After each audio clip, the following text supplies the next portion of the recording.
जय श्री राम भाइयों बहनों, जय जय श्री राम।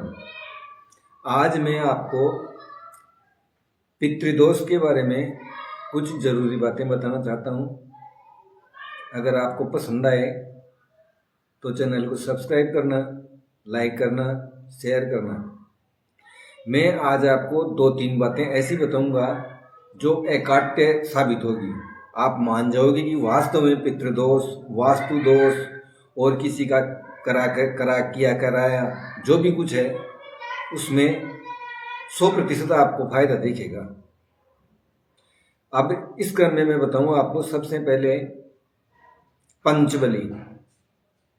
पंचबली एक ऐसा अमोघ बाण है पितृदोष के लिए।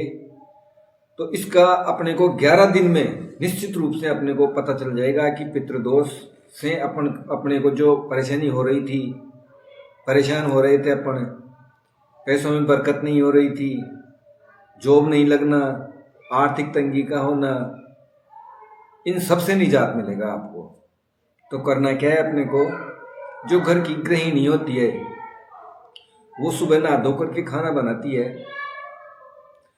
तो खाना बनाने के बाद जो पहली फुल्की होगी, रोटी होगी, उसको चुपड़ के उसमें थोड़ा सा गुड़ डाल करके और वो पहली रोटी तो गौ माता को खिलानी है।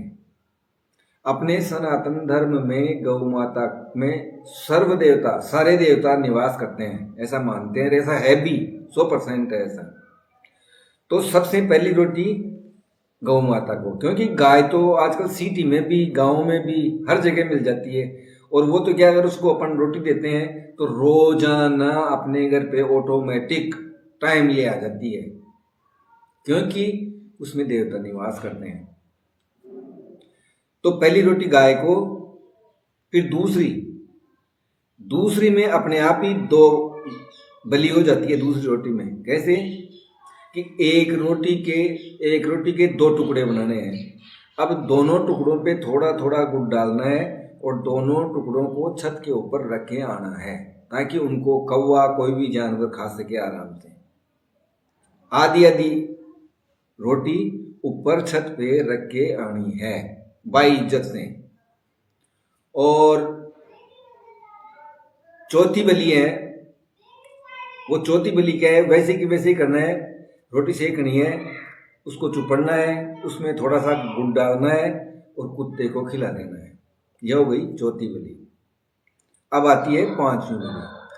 5वीं बलि में क्या करना है, अपने को एक रोटी बना करके, और उसके ऐसे नहीं भाई टुकड़े करने हैं, बस साप्ती की साप्ती, जहां पर भी कीड़ी नंगरा मिले या आपकी नज़र में हो, चाहे वहां पर सब सींचे या कोई नहीं सींचे, जैसा भी कीड़ी नंगरा हो, तो अगर उस कीड़ी नंगरे के ऊपर वो रोटी रखी जाए तो ये फिर 5वीं बलि हो जाएगी। तो ऐसा अगर कंटिन्यू 11 दिन कर लेते हैं अपन, तो 11वें दिन से अपने को फर्क लगना शुरू हो जाएगा। जो घर के मुखिया हैं, घर के सदस्य हैं, आपस में लड़ते हैं, झगड़ते हैं बिना बात के, बैठे बैठे ही कलह का कारण बन जाता है। अपने आप देखना 11 दिन के बाद में उनमें फायदा आने लग जाएगा। अब दूसरी बात बता रहा हूं मैं आपको, जैसे कीड़ी नंगरा है, तो कीड़ी नंगरे को अगर किसी के पास सुविधा उपलब्ध है, मान लो जैसे सिटी में तो कीड़ी नंगरा कहाँ जाए सींचने के लिए, लेकिन वहां पर भी होते तो हैं। तो 7 धान्य, 7 अनाज, आप अनाज वाले की दुकान से 7 अनाज, जैसे गेहूं, जौ, मक्का, बाजरा और भी मिला करके 7 प्रकार के अनाज इकट्ठे करने हैं और उनको दलवाना है।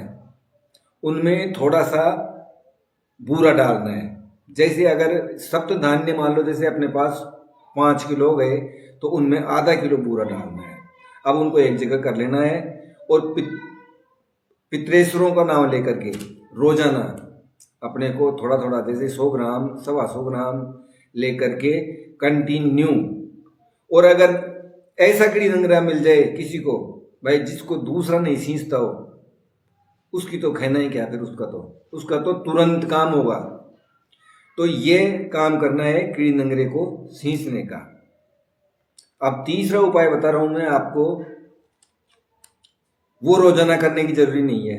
तीसरा उपाय बता रहा हूं मैं, घर के अपना जो मकान होता है, घर के दक्षिण कोने में गाय के कंडे जला करके और शाम के टाइम उन पे पीली सरसों, भीमसेनी कपूर और 5 लौंग और गूगल, याद रखना, गूगल, 5 लौंग, पीली सरसों और भीमसेनी कपूर, ये उस पे कंडों पे, यानी जो वो जल के हो जाएंगे तैयार, उनके ऊपर डालना है और घर के बाईं दिशा में उसको रख देना है। ये केवल 1 महीने में 1 बार करने से ही अपना असर दिखा देता है, और वो असर ऐसा होता है कि अपने को ऑटोमेटिक आवाज हो जाएगा, कुछ ना कुछ जरूर फायदा आ रहा है, कुछ ना कुछ जरूर फायदा आ रहा है, हर क्षेत्र में, हर क्षेत्र में। जय श्री राम।